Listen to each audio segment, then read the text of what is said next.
प्रथम कथा हूँ भारतीय जनता पार्टी चेष्टा करुच्ची ना एमाने चेष्टा करी जाई भारतीय जनता पार्टी रे मिसुचंती रिक्वायरमेंट कहार भारतीय जनता पार्टी आवश्यकता रही राज्यसभा जो आवश्यक संख्या दरकार थिला ता हो जाइछि किंतु जेते अधिक भारतीय जनता पार्टी सदस्य राज्यसभा रहिबे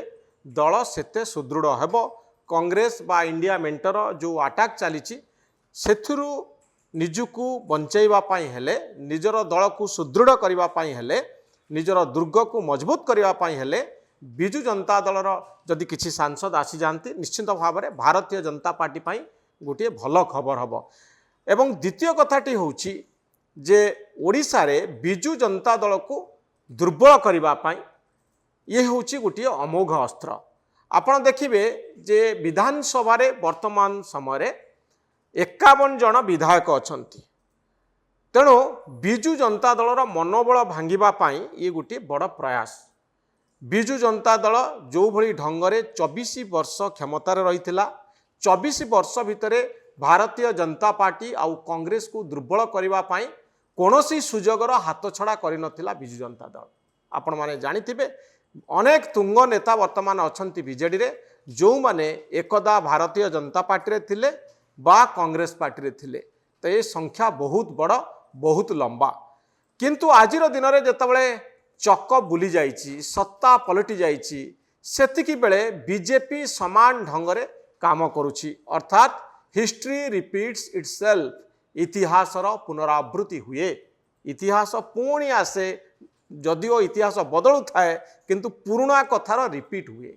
एबे पुराना कथा रिपीट होउछि भारतीय जनता पार्टी जेमती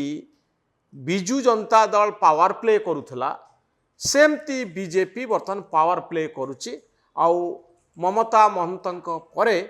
सुजित कुमार बीजेपी रे जोग दउचंती यहा द्वारा बीजेपी सुदृढ़ हबो पार्लियामेंट रे शक्ति वृद्धि हबो एवं बिजु जनता दल दुर्बल हबो बीजेडी रो कैडर मानकर कर्मी मानकर मनोबल भांगिबो ए होछि गोटे राजनैतिक उद्देश्य। सबु राजनैतिक दल यही ढंगरे काम करिथांती विशेषकर बीजेडी जो ढंगरे काम करिछि